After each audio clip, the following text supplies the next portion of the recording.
আমার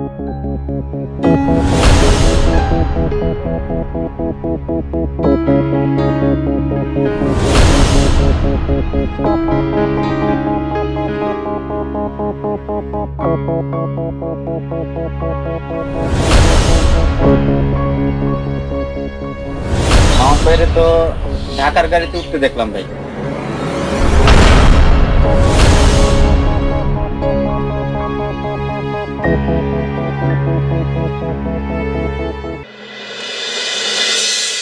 মেঘের অবস্থাটা তো তুমি নিজের চোখে দেখছো মা।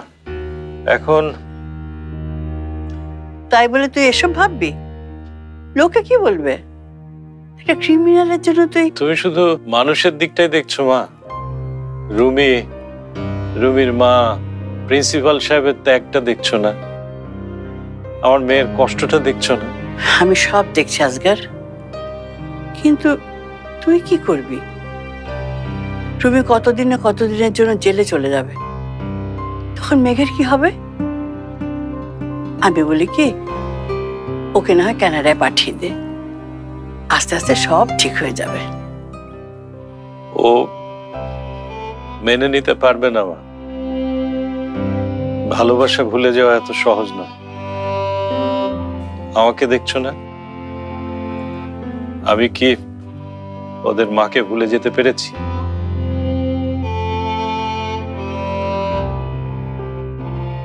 মেয়েটা না পারছে আমাদেরকে কিছু বলতে, না পারছে রুমিকে কিছু বলতে। আমার মেয়েটা খুব কষ্টে আছে মা। তাহলে তুই কি করতে চাচ্ছিস বাবা? গিয়ে ওর সাথে কথা বলি, জানাই ও যেটা সিদ্ধান্ত নিতে চায় মনের মধ্যে কোনো দ্বিধাদ্বন্দ্ব না রেখে সেটাই যেন করে। এতে আমরা মোটেও রাগ করব না।